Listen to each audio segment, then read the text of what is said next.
Bien, vamos a ver ahora entonces la fisiología de la vía urinaria superior.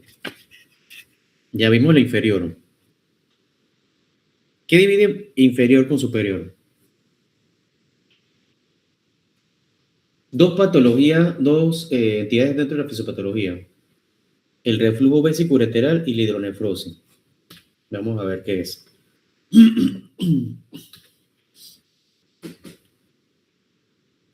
¿Cuál es la función de la vía urinaria? Todo el tiempo estamos produciendo orina. Entonces nosotros necesitamos tener un reservorio.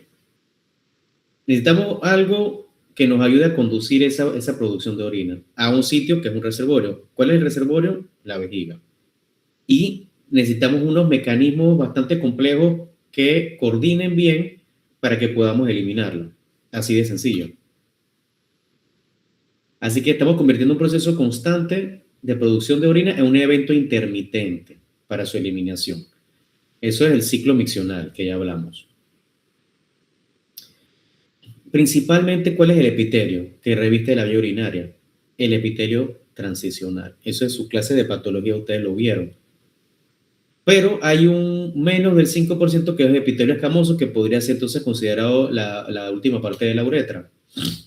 Entonces, el epitelio transicional es el mejor para los conductos y los reservorios urinarios, porque ayudan a colaborar con esas propiedades viscoelásticas y todo lo que hayamos hablado sobre esa contractibilidad vesical que mantenga las presiones, etcétera, etcétera. Tiene características impermeables, resistente a químicos, mínima absorción, todo, es lo mejor. Vuelvo de nuevo a la parte cuando un paciente tiene cáncer de vejiga y le tengo que poner una neovejiga. Imagínense una mucosa intestinal que puede haber cierta absorción también, que produzca mucho moco.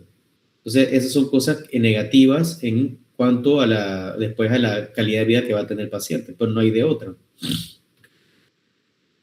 Esto sería un paciente apenas usted lo ve, le llama la atención, ¿verdad? Una masa, pero no es una masa, es un globo vesical, ¿ok?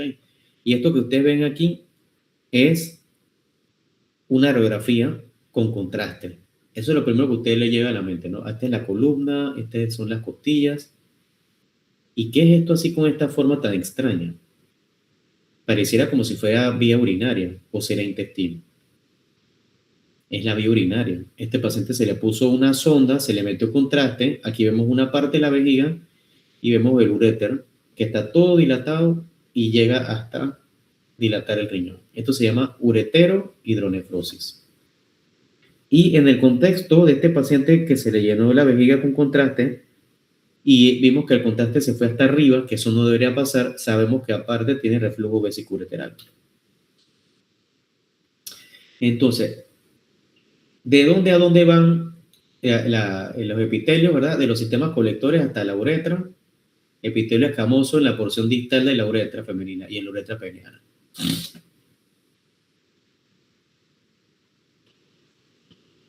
Vía urinaria superior e inferior, ¿cómo lo dividimos? Desde la papila renal, eso está en el riñón, hasta el trígono. Todo eso es vía urinaria superior. Fíjense que estamos incluyendo el trígono, que eso está dentro de la vejiga. Y el inferior sería desde la vejiga para afuera, ¿verdad? Eso sería vía urinaria inferior. La orina, ¿cómo se moviliza? Por peristalsis, no por gravedad. La gente piensa de que, bueno, cuando yo estoy de pie, la orina baja. ¿Y entonces qué pasa cuando estás acostado? La orina se mueve todo el tiempo, sin importar si estás inclinado, si alguien te sostiene por los tobillos. Siempre la orina va a ir hacia la vejiga por movimientos peristálticos que ocurren en el uréter, gracias a un marcapaso que hay allí en la pelvis renal.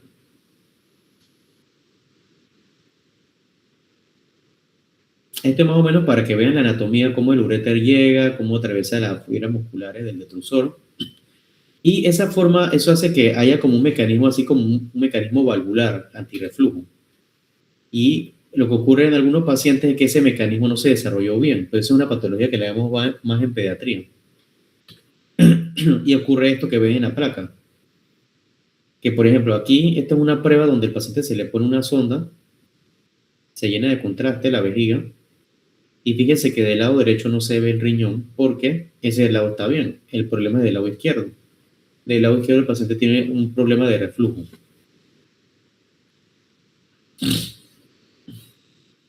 Podemos tener reflujos a baja presión o alta presión. Hay causas congénitas que pueden favorecer ese problema, como las que tenemos aquí. Acá vemos el ejemplo de los dobles sistemas ureterales. Aquí un doble sistema ureteral incompleto es una Y que se une. Acá no hay tanto problema, pero cuando es un doble sistema ureteral completo, fíjense lo que ocurre. Hay dos ureteres y llegan a la vejiga. Y aquí hay una ley, que eso siempre es pregunta de examen, por favor, búsquenlo, cómo se llama la ley. ¿Y qué dice esa ley? Fíjense que aquí tenemos el riñón. Tenemos un uréter que drena la parte superior, cruza y se va hacia la parte inferior de la vejiga. Vemos entonces el polo inferior, el uréter que me está drenando esa parte inferior, cruza y se va para arriba. Eso es lo que dice la ley. Una ley, acuérdense que es algo que siempre se cumple. Entonces, esto, siempre que los pacientes tengan un doble sistema ureteral completo, va a ocurrir esto. Y por supuesto puede haber patologías en uno de los dos ureteres. Por ejemplo, puede haber patología en este uréter porque este uréter no tuvo buen desarrollo, porque al llegar de último embriológicamente no tiene tanto soporte muscular y entonces aquí puede ocurrir reflujo. Esto es un doble sistema ureteral incompleto porque él llega como un solo uréter, así que aquí no presentaríamos esa patología. Pero estos pacientes a veces pueden tener piedras. Imagínense que tenga una piedra aquí y lo obstruya o que la piedra llegue por acá. O sea, a todos nos puede dar piedra, pero luego entonces este tipo de paciente puede ser puede ser sorpresa para nosotros, pero igual lo resolvemos, ¿no? Que vamos entrando y nos damos cuenta de, oye, pero por acá no hay nada, y nos damos cuenta y es que aquí hay otro camino. Y acá, siguiendo este camino, vemos que está la piedra. Esto sería un doble sistema ureteral completo y aquí hay un ureterocele. Aquí va a haber patología. También puede haber causas iatrogénicas de reflujo vesicoureteral. Por ejemplo, cuando se hace una prostatectomía, se pudiera afectar los meatos ureterales, cuando se hace una meatotomía ureteral o cuando se reseca un ureterocele. Si yo reseco esto, entonces el paciente también puede quedar con reflujo.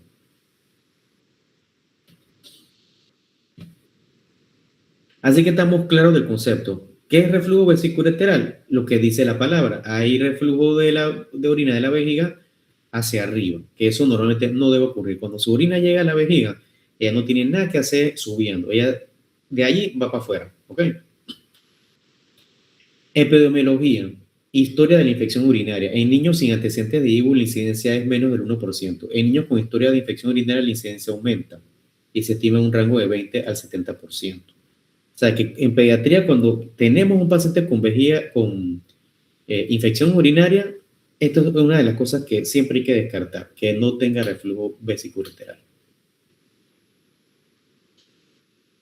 Hay mayor detección de reflujo en niños pequeños. Esto se explica por la resolución espontánea. O sea que, fíjense en la tabla, menores de 1 año, incidencia del 70%. A los 4 años tienen un 25% de incidencia. A los 12, 15%. Entonces, a medida que el paciente va aumentando en su edad, va disminuyendo la incidencia. Entonces, por eso es que en muchos casos se observan nada más, se le da vigilancia, se hacen estudios, cultivos, centelleo, etcétera, etcétera, para darle chance a ese paciente, si no es algo quirúrgico, si se puede hacer algo conservador, para que espontáneamente pues se resuelva el problema, que a la mayoría les va bien así. Pero hay pacientes que luego van a tener un reflujo mayor, un reflujo grado 4, grado 5, y sí va a requerir entonces alguna intervención. La infección de vía urinaria es más común en los niños no circuncidados, en el periodo neonatal. Después del primer año de vida es más frecuente entonces la IBU en las niñas.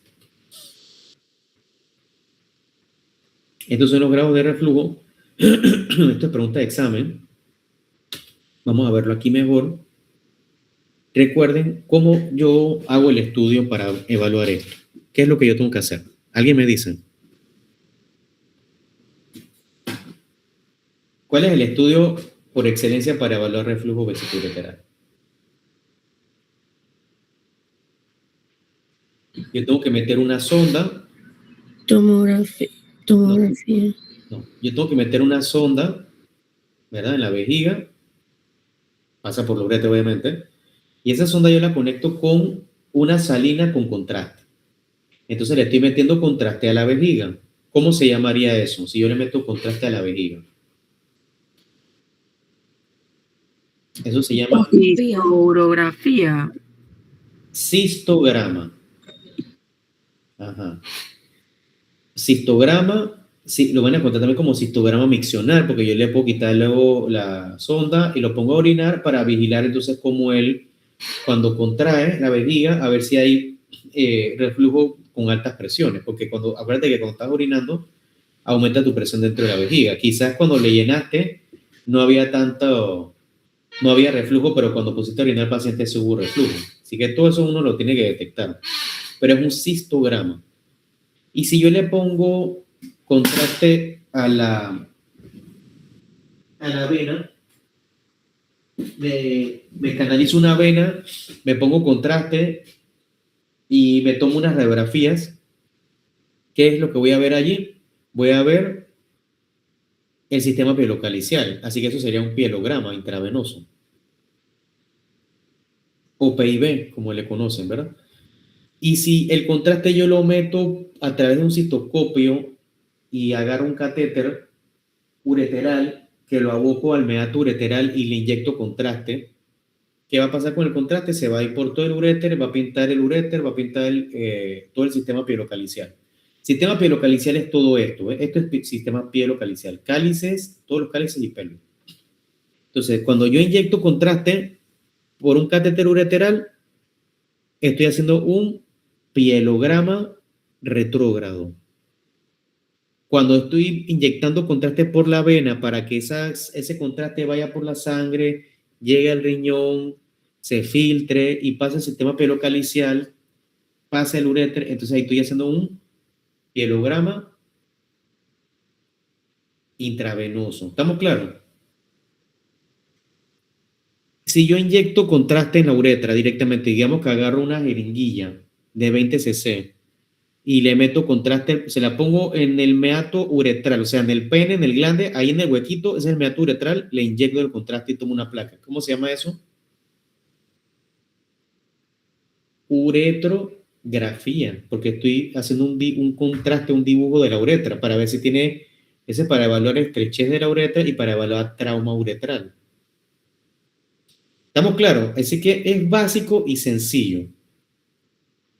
Uretrografía retrógrada, cistograma, pielograma intravenoso, pielograma retrógrado. Anoten eso porque eso es pregunta de examen y es sencillo. Entonces, si metí una sonda, le metí contraste a la vejiga, eso sería un cistograma, ¿verdad? Entonces, ese es el estudio que nosotros hacemos para evaluar el flujo. Doctor, pero ¿por qué si usted tiene que evaluar que se pinte arriba del riñón, el uréter y los sistemas pilocaliciales? Ok, pero es por eso, porque normalmente si yo te hago un cistograma, ¿qué es lo que se debe pintar? ¿Qué se debe pintar si yo hago un cistograma? ¿Quién me dice? A ver. Si yo lleno de contraste la vejiga, ¿qué es lo que se debe pintar? La vejiga. La vejiga, obvio. ¿Qué pasa si se pinta el uréter? ¿Qué pasa si se Tiene pinta? reflujo, entonces. Hay reflujo. ¿Y eso debería ocurrir normalmente? No, no debe ocurrir. ¿Por qué no debe ocurrir? Porque nosotros tenemos un sistema valvular a nivel de la unión uretero-vesical que no debe permitir ese paso de orina, en este caso también de contraste, hacia arriba. Entonces, si yo le lleno al paciente la vejiga, él solamente debe ser un balón, una esfera y ya. Si yo comienzo a ver una columna de contraste, aparte del balón de la vejiga, Entonces estamos ante un reflujo grado 1, porque el contraste nada más llegó al uréter, no llegó hasta arriba. Si ya el contraste llega hasta el sistema pilocaliccial, entonces, pero no lo dilata, eso es un grado 2. Fíjense la diferencia entre el grado 2 y el grado 3. Aquí ya hay una dilatación, ¿cierto? Versus esto es como si fuera un pielograma intravenoso. Pero cuando ya está algo dilatado, entonces es un grado 3. ¿Y cómo lo diferencio del grado 4? Miren, el grado 4 está más dilatado, pero fíjense cómo es la papila aquí, como una copa, y acá se va como despuntando. Entonces ese es un grado 4. ¿Y cómo distingo el 4 del 5? Porque en el 5 hay una gran tortuosidad. Fíjense la tortuosidad. Y hay una mayor dilatación. Así que esto es visual. Esto tiene que aprender a grabarse esa imagen. Esto es todo lo que pueden presentar en el cuarto de urgencia: cistitis, pielonefritis, dolor, uremia, etc. Me gusta más avanzado. ¿Qué estudio es este? A ver, ¿quién me dice? Fíjense el triangulito negro aquí. ¿Es una radiografía? ¿Es un ultrasonido? ¿Es un CAT? ¿Qué les parece que es este estudio? ¿Un ultrasonido? Ultrasonido. Y claro, siempre que vean estos triangulitos negros, ya saben que eso es ultrasonido. Bien, ¿y qué les parece esta imagen? ¿Qué parece? ¿Qué les recuerda a su infancia esta imagen? Un pez. Bueno, sí parece un pez, pero ¿qué otra cosa? A ver. Mickey Mouse, por eso la variante. Exactamente, Mickey Mouse. Mickey Mouse en un ultrasonido es sinónimo de ¿qué? De hidronefrosis, de que el riñón está dilatado. Entonces, la carita de Mickey Mouse es la pelvis que está dilatada y las orejitas son los cálices. Así que este paciente tiene, por ultrasonido, fíjense que el título de la diapositiva dice reflujo. Pero si a mí, tapemos reflujo, si a mí me muestran esta imagen, yo puedo decir que esto está dilatado. Yo no sé si hay reflujo, porque para yo decir que hay reflujo, tendría que hacerle otro estudio. Cuando yo veo este paciente, ajá, aquí hay hidronefrosis. Hay hidronefrosis porque está dilatado la pelvis y los cálices. Pero ¿por qué será la dilatación? Entonces ahí, dependiendo del caso, si el paciente viene con cólicos, un adulto, microhematuria, ya yo puedo pensar de que, joder, será una piedra, entonces le mando un urocar para ver si la piedra está en el uréter. Pero si es un niño, entonces ya uno se pone a pensar de que, chuzo, ¿será que es un reflujo? Entonces ahí yo le mando, ¿qué estudio es este? Que lo pusimos al principio. ¿Se acuerdan de esta imagen que la puse al principio? Es un cistograma. Es un cistograma, exacto. Lo que pasa es que aquí de maldad nada más recortamos no se ve toda la vejiga, pero esto sería la vejiga y se ve como el uréter está grueso, dilatado. Ahí hay acodaduras, ¿verdad? Importante. Entonces, esto es un reflujo vesicoureteral. Esta imagen que vemos acá, la tortuosidad. ¿Okay? Así que, ¿qué grado sería? ¿Qué grado les parece que sería este reflujo? 3. Parece como un 5. Está bien dilatado. Sí, 5, es correcto. ¿Cómo se llama este estudio?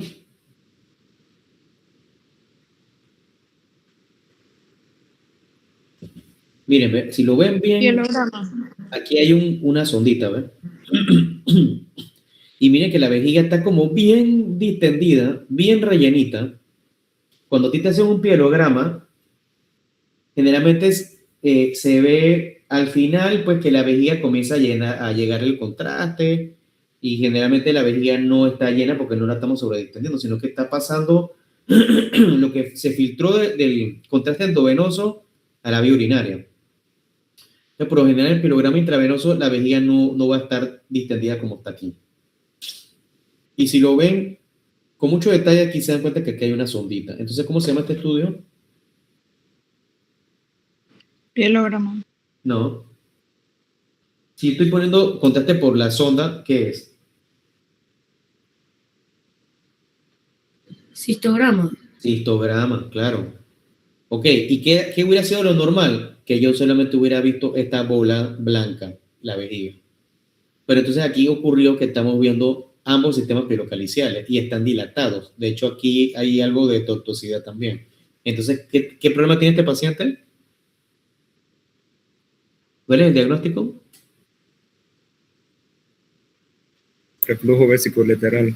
Correcto.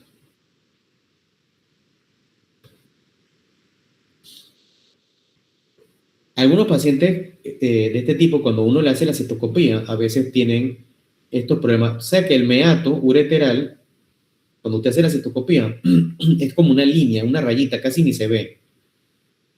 Pero si usted cuando hace la cistoscopía ve un hueco, miren este hueco gigantesco, eso no es que sea patognomónico de reflujo vesiculateral, pero sabemos que ahí eso va a dar un problema.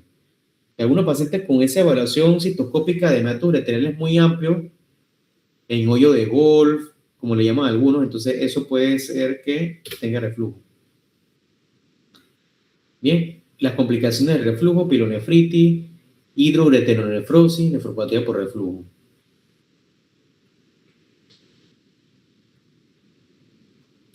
Entonces, como dijimos que los pacientes con el crecimiento y la edad pueden mejorar, entonces el tratamiento es generalmente conservador. Le damos antibióticos profilácticos para evitar las pilonefritis, o sea, las infecciones. Y también, por lo tanto, porque cuando a ti te da pilonefritis o se te inflama un órgano, luego te puede quedar una cicatriz.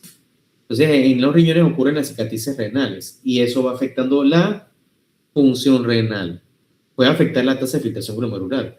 Por eso es que le mandamos a hacer centelleos de control, porque si nosotros vemos que, hey, este paciente le estamos haciendo un manejo conservador, pero resulta que en este nuevo centelleo vemos que ha habido un deterioro de la función renal, entonces ese paciente califica para algún procedimiento quirúrgico.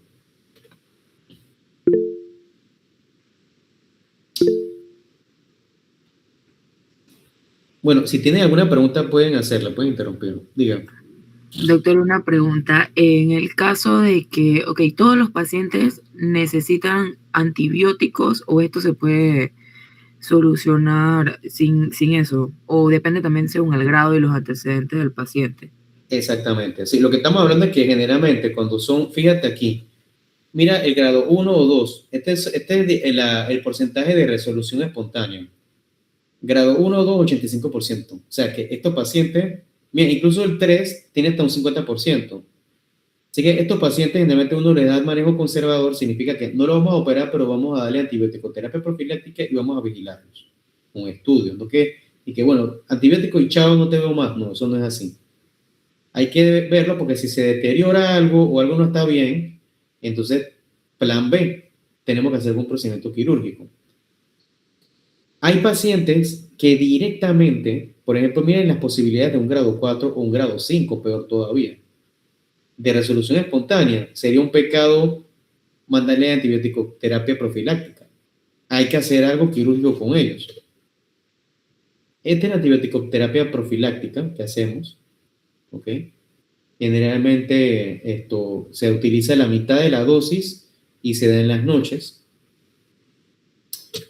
Y tratamiento quirúrgico, por ejemplo, si es un grado 4, hacemos un tratamiento endoscópico, mínimamente invasivo, sin operación, donde metemos un citoscopio, con el citoscopio inyectamos con una aguja especial que es bien larga, un copolímero que se llama Bantrix, que es, imagínense como que yo estoy tratando de hacer un espacio aquí para que eso me haga un poquito de cierre, no al punto de obstruir, pero sí para que cuando la vejiga se llene, esto haga un efecto valvular y esto no deje pasar la orina cuando el paciente tiene el almacenamiento, ¿no?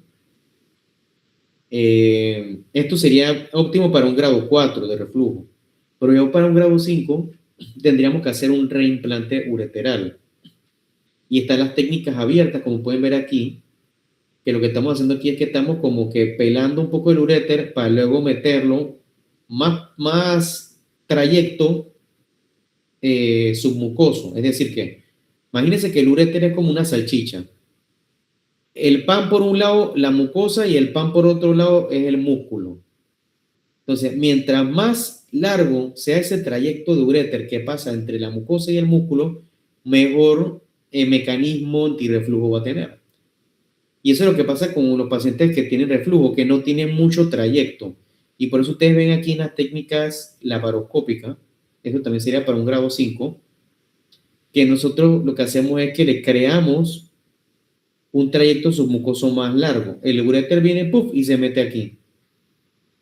Pero si yo corto la musculatura, aquí está toda la musculatura cortada del detrusor, ¿lo ven? Y esto que ustedes ven acá, que parece como si fuera un pan, eso es la mucosa de la vejiga, pero visto desde afuera. Si yo meto una aguja aquí, voy a sacar orina, aquí. O si yo corto con bisturí, puff, voy a sacar orina. Esto es una telita, acuérdense que es mucosa. Son una telita de 1 milímetro, 2 milímetros, menos de eso. Menos de 1 milímetro debe ser. Entonces, cortamos el músculo, queda el uréter así y lo acostamos aquí y queda entonces él entre la mucosa y el músculo. El músculo lo cerramos por encima de él. No sé si me explico bien. Queda entonces como si fuera un emparedado. Queda mucosa, uréter aquí acostadito y el músculo que lo voy a cerrar encima de él. Y eso me va a dar un trayecto submucoso porque está detrás, debajo del de la mucosa vesical.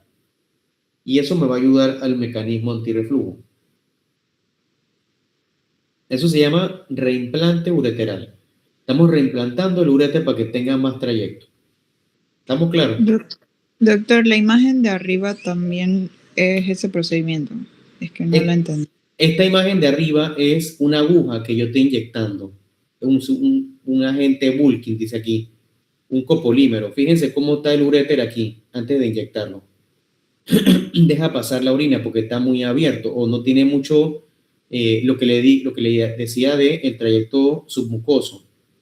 Entonces yo voy a tratar de mejorar ese mecanismo valvular al inyectar esto porque fíjense lo que pasa. Estoy como que prolongando más o extendiendo más ese mecanismo submucoso del uréter. ¿Lo ven? Pero esto lo hago con un cistoscopio. Esto lo hago por laparoscopía y esto lo hago con cirugía abierta. ¿Estamos claros?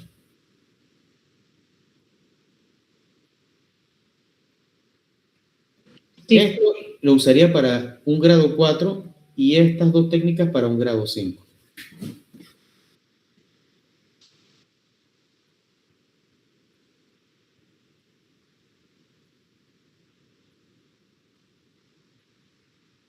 Un momentito, disculpa.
Hola, te habla el doctor Pimentel. Oye, el martes, como voy a tener la cirugía,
¿Aló? ¿Aló? Ajá. Sí, el martes tengo que hacer un RTU. Entonces, yo voy a tener que comenzar a atender desde las 11, yo creo. Ponlo desde las 11. Martes 7. ¿Qué es lo de Garrido?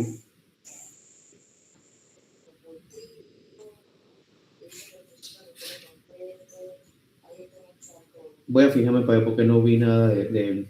Dale. Ok, dale, gracias.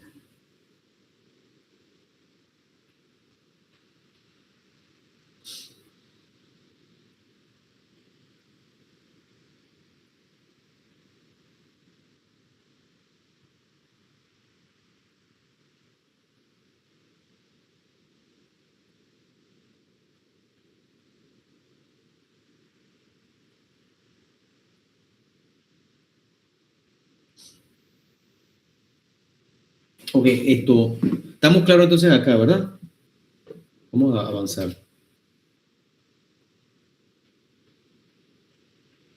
Bien. Entonces ya les he explicado el término hidronefrosis. Y fíjense que en reflujo se ve el efecto de hidronefrosis porque hidronefrosis es dilatación. Pero siempre que nos mencionan ese término, lo primero que se nos viene a la mente, el paciente está obstruido, tiene una piedra, tiene un tumor, algo le está obstruyendo la vía urinaria y entonces por eso se dilata. Tú puedes tener dilatación de las estructuras colectoras renales. Eso se llama hidronefrosis o de la pelvis renal. Todo lo que es el sistema pericardial sería hidronefrosis. Pero si el paciente tiene una piedra en el uréter, digamos a nivel medio, distal, uniuréter, vesical, lo que sea, eso te va a dilatar todo, desde el uréter para arriba. Entonces, ahí el término sería hidroureteronefrosis o al revés, puedes llamarlo como ureterohidronefrosis. Es decir, que el uréter está dilatado y también el riñón. Entonces, es un diagnóstico imagenológico por excelencia. Es una condición que acompaña múltiples alteraciones. Era lo que les comentaba, que no lo van a encontrar como un tema típico de un libro de urología, sino como una complicación en varias patologías. Y por esa razón, lo que les acabo de comentar puede ser obstructiva, que es la mayoría de las veces lo que uno piensa, y también no obstructiva, que sería el caso del reflujo vesicoureteral. Puede ser de un lado, de ambos lados, puede comprometer el uréter, puede comprometer solamente el riñón, puede ser agudo crónico, congénito o adquirido. Acuérdense del Mickey Mouse. Aquí no se ve tanto como si fuera un Mickey Mouse, pareciera como si fuera una flor. Así que lo que vemos aquí es el uréter dilatado, la pelvis y los cálices, cáliz superior, medio, inferior. Eso es hidronefrosis. También lo podemos ver en una radiografía con contraste. Esto sí es un pielograma. Fíjense lo que les dije antes. Cuando te llenan la vejiga de contraste, te la están distendiendo. Entonces tú vas a ver la vejiga a punto de explotar, bien redondita. Pero fíjense acá, la vejiga se ve como medio flateada, porque es lo que le llega al paciente de contraste poco a poco de ese filtrado de la sangre a los riñones y lo que llegó a la vejiga. ¿Ok? Entonces, esta es una fase más tardía, excretora del pielograma intravenoso, donde ya estamos viendo que se pintó toda la vía urinaria hasta la vejiga. ¿Y qué me llama la atención aquí? Que el riñón derecho estaría bien, porque no está dilatado. El que está dilatado es el riñón izquierdo. ¿Ok? Entonces, hay hidronefrosis en el riñón izquierdo. ¿Ok? Vuelvo y repito, esto no es reflujo, no se me enreden. Esto es un pielograma intravenoso. Aquí yo no estoy metiendo... No estoy haciendo un cistograma, estoy metiendo contraste por la vena. Ese contraste pasó toda la sangre, llegó al riñón, se filtró y ya se está excretando. Y lo estamos viendo acá. Entonces, al excretarse, el contraste me va a dibujar cómo está el sistema. Entonces, el sistema está dilatado, como acá, eso es hidronefrosis. Acá no está dilatado, entonces este lado está normal. Doctor, ¿y hay algún problema con el uréter? El uréter está bien. Doctor, ¿y por qué el uréter se ve aquí y acá no se ve? Y acá se ve, acá se pierde y acá no se ve. Esa es una pregunta que siempre tienen los estudiantes. El hecho de que el uréter no se vio aquí no es nada patológico, es simplemente que en ese momento que se tomó la foto hubo una onda peristáltica que me vació la parte del uréter que estaba más distal Y en este momento estamos comenzando a ver cómo drena un poco aquí. Realmente este paciente lo que tiene el problema es la hidronefrosis porque en este punto él tiene una estenosis. Eso se llama estenosis de la unión ureteropiélica, que es la primera estrechez. ¿Okay? Esto que vemos aquí es un centelleo renal. Algo importante, en tomografía, en rayos X, en todo, siempre esto es derecho y esto es izquierdo, ¿verdad? Es como si yo viera al paciente de frente. Entonces, como yo te estoy viendo de frente, ya yo sé que este es tu lado derecho y este es tu lado izquierdo. En centelleo es diferente a todo. Eso grábenselo, por favor. En centelleo es como si tú vieras al paciente de espalda. Esa es la mnemotecnia para que no se lo olvide. Si tú ves a alguien de espalda, entonces tú le estás viendo, este es el lado derecho y este es el lado izquierdo. ¿Estamos claros? Derecho, izquierdo. Derecho, izquierdo. Fíjense lo que pasa en un centelleo. El centelleo se hace con un radiofármaco que se llama tecnesio. Entonces el tecnesio llega a la sangre, lo metemos en la vena, claro, pasa en la sangre hacia el riñón y comienza a pintar. Y lo detecta entonces la cámara del centelleo. Y primero vemos algo similar a lo que se ve un poco en el pielograma, o sea, en esto, ¿no?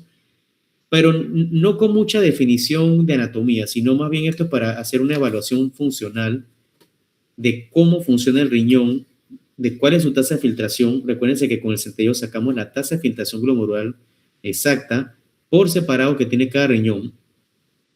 Y lo más importante, cuando tenemos hidronefrosis, que estamos sospechando de una obstrucción, es saber si ese riñón definitivamente, verificar que está obstruido o si hay una obstrucción parcial o si no está obstruido.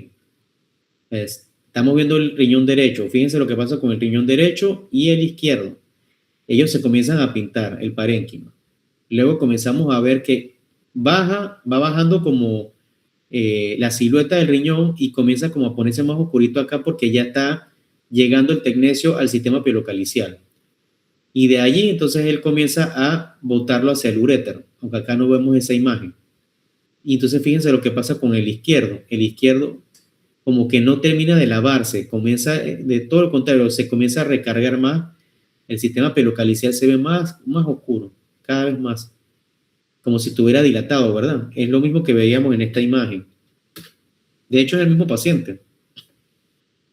Y fíjense lo que ocurrió con el riñón derecho. A medida que fue pasando el tiempo, fue desapareciendo. Y eso es lo normal, porque el radiofármaco se tiene que movilizar hasta que lo orines. Y aquí ya prácticamente desapareció. Se terminó casi el estudio y el riñón izquierdo nunca me terminó de lavar ese tecnesio, se quedó acumulado. Por eso luego en estos estudios, para acelerar el proceso, le ponen diurético, le ponen furosemida. Entonces, si con eso el paciente no termina de lavar o se retrasa más, entonces quiere decir que hay una obstrucción. Y con esto ya hacemos categóricamente el diagnóstico de que hay una estenosis de la unión pieloureteral y si nos dice que el centelleo, que el riñón funciona, debemos hacer entonces una corrección que sería la pieloplastia. Hacemos pieloplastia abierta, laparoscópica, como sea. Pero hay que corregir esta unión que está muy estrecha, hacerle una nueva unión, cortamos aquí y acá y empatamos, y de esa forma entonces la orina va a poder pasar mejor. O sea, vuelvo y repito, esto es como si fuera plomería. Detectamos una tubería que está estrecha, entonces la reemplazamos para que entonces el paciente pueda vaciar mejor. Después, cuando hagamos esa cirugía y repetimos el centelleo, vamos a ver que el riñón izquierdo se va a comportar entonces así como el derecho. ¿Ok? Por eso es importante los estudios, esos son estudios para determinar una conducta a seguir, y también tenemos estudios de planeación quirúrgica que es para ver anatomía. Por ejemplo, este estudio es un CAT. En el CAT vemos, nos orientamos siempre como si viéramos al paciente también de frente, así que sabemos que este es el riñón derecho y este es el izquierdo. Y aquí está el hígado, ¿ok? Así que si yo les pregunto cuál es el riñón que se ve anormal aquí en este caso, ¿qué me dirían? A ver.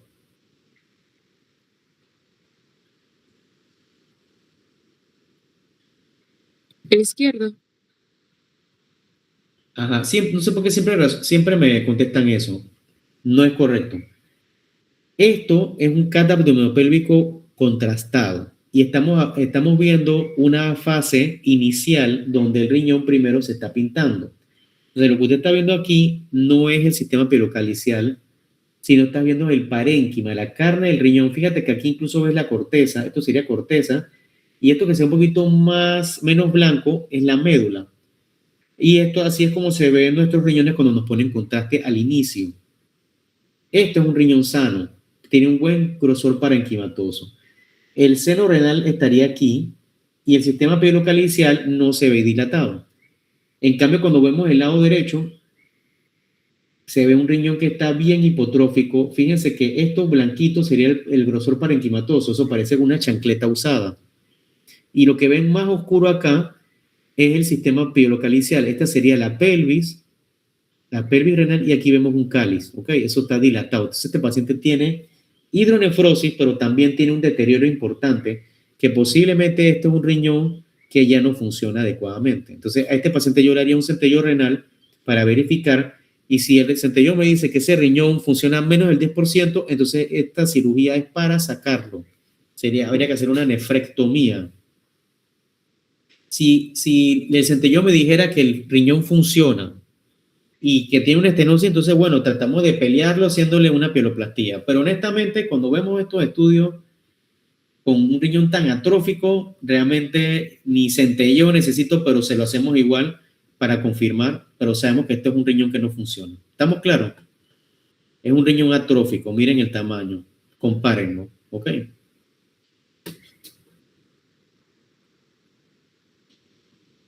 Más ejemplos de hidronefrosis.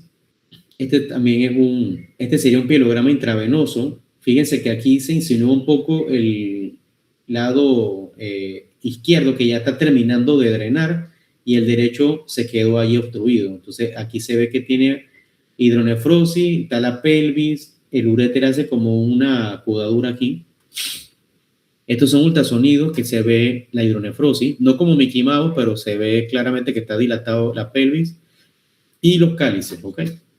Esto sería una resonancia, donde también se ve la hidronefrosis. Bueno, entonces, acuérdense lo que les dije. Uno puede tener hidronefrosis por obstrucción o por reflujo o por otras causas, ¿verdad? Cuando tenemos una obstrucción, digamos que si a usted le ligaran un uréter, al principio hay unos mecanismos compensadores, hay mecanismos de compensación por prostaglandinas, etcétera. Pero en cuestión de horas posteriormente usted va a comenzar a ir perdiendo la función renal.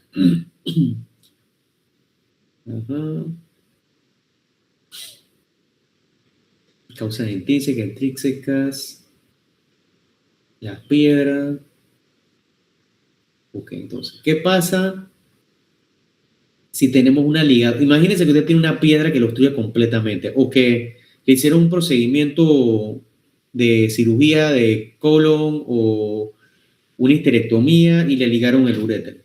¿Qué pasa inicialmente? Inicialmente, bueno, hay distensión, hay aumento de la tasa de filtración por las prostaglandinas, pero luego se autorregula el flujo y empieza a disminuir la tasa de filtración glomerular hasta que se anula. ¿En qué tiempo va a ocurrir esa anulación? Ya lo vamos a ver. Estos son casos, por ejemplo, cuando tú tienes una obstrucción, puede pasar como compensación del cuerpo que haya una ruptura. Entonces, en este PIB se ve que ustedes ven los músculos, el músculo psoas, la línea del psoas, ¿verdad? Aquí. Y aquí pueden ver el riñón izquierdo. Y aquí ven el riñón derecho. Pero les llama la atención de que se ve el contraste, pero se ve una línea de contraste por el psoas, ¿cierto? Bueno, eso quiere decir que hay una extravasación del medio de contraste. Aquí hubo un mecanismo compensador que hizo el cuerpo, hubo una ruptura y el paciente está drenando orina por fuera de la vía urinaria hacia la grasa. Y esto va a formar un urinoma, esto es una emergencia. el paciente hay que hacer una derivación urinaria, ponerle una nefrostomía o ponerle un WJ. ¿Ok? Ok, entonces, volviendo al punto, le ligaron el uréter. El daño renal permanente va a iniciar a las 12 horas. O sea que si a usted le ligan el uréter, al principio hay mecanismos que van compensando. Usted todavía no perdió nada. Si usted antes de las 12 horas le hacen algo, le descomprimen, le liberan, le ponen un catéter, una nefrostomía o algo, el riñón entonces queda intacto, se salva. Pero si pasaron esas 12 horas, ahí comienza entonces a afectarse las nefronas, a morir, y vamos viendo a medida que pasan los días cómo vamos perdiendo o cuánto nos va quedando. Fíjense que a los 3 días, 75% de recuperación. A la semana ya perdiste el 50%. ¿Y cuándo se anula? O sea, ¿cuándo ya ese riñón ya es para sacarlo? A las 6 semanas. ¿Ok? Esto es basado en estudios que se han hecho en animales, sobre todo en perros, que lo que hicieron fue eso, le ligaban los ureteres y se fijaban después qué ocurría. Y entonces, de esa forma, pero también vemos casos en pacientes, ¿no? Que nos dicen, doctor, me operaron tal día y llegan de que a los 2 meses y ya el riñón, o al año, y ya tuve, ese riñón se le dañó. Pero por lo general, como los ginecólogos operan con su ligachur, siempre la cosa es florida, porque eso, las pacientes vienen sépticas o vienen con el abdomen lleno de orina, porque está liqueando la orina adentro, porque el ligachur lo que hace al principio es que te plastifica, pero cuando eso se rompe por la presión, comienza a drenar orina dentro de la cavidad. Y eso va inflamando los intestinos, todo, ¿verdad? Cuando tenemos hidronefrosis por tiempo, llega un momento en que, ¿se acuerdan que antes se ve, por ejemplo, si yo les muestro esta imagen, vamos a poner acá, esta, ustedes ven, bueno, esto es el riñón, ¿verdad? Y se ve todo dilatado. Pero usted todavía distingue anatomía. Usted ve, este es pelvis, por acá está el hígado, así que este es la cáliz superior, este es el medio, este es el inferior. Pero ¿qué pasa si pasa mucho tiempo? Llega un momento en que ya usted no reconoce anatomía. Usted ve una bolsa, como si pareciera una vejiga esto por ultrasonido. Pero si lo ve más con más detalle, usted ve aquí como un septo, y aquí otro, y aquí otro. Entonces, originalmente esto era un cáliz superior, esto eran cálices medios, y este era un cáliz inferior, y esto era la pelvis. Pero entonces ya, como está tan dilatado, usted solamente ve como una sola cavidad. Y aparte, hay una atrofia renal importante. Acuérdense lo que les dije, el grosor parenquimatoso, la medida desde la corteza hasta la médula, hasta la papila, puede ser hasta 2 centímetros, pero usted si ve aquí, se da cuenta que posiblemente aquí hay como 2 milímetros de riñón. Entonces, esto es como una hoja de papel, ni siquiera una chancleta usada. Esto se le conoce como bolsón hidronefrótico. Pérdida total, irrecuperable de la función renal por hidronefrosis. ¿Qué se les ocurre que debemos hacer con este paciente? A ver. Si ya perdiste la función renal. ¿Cuál sería la Diálisis. ¿Cómo? ¿Qué digo? Como es candidato para diálisis. No, porque si el otro riñón le funciona, aquí estamos viendo el izquierdo, pero el derecho no sabemos cómo está. Tú puedes vivir con un solo riñón. Pero yo me refiero a qué haríamos con el riñón izquierdo, con este riñón que estamos viendo. Si ya la función renal se dañó, ya se perdió. Quitárselo. Nefrectomía. Una nefrectomía, es correcto, bien.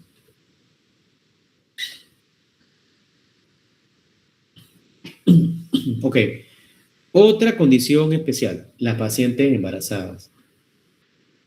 Es normal, en el primer trimestre del embarazo hay una relajación muscular ureteral que es medida por la hormona progesterona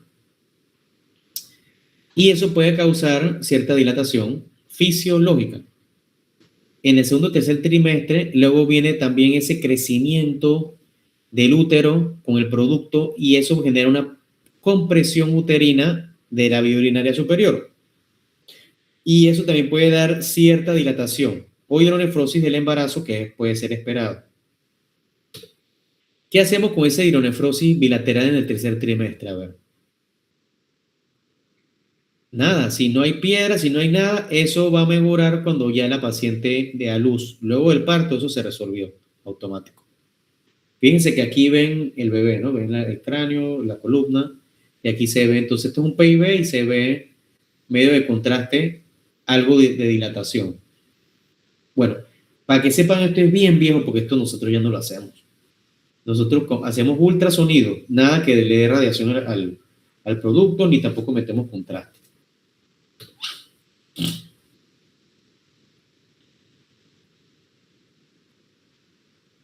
Muy bien. ¿Tienen alguna pregunta?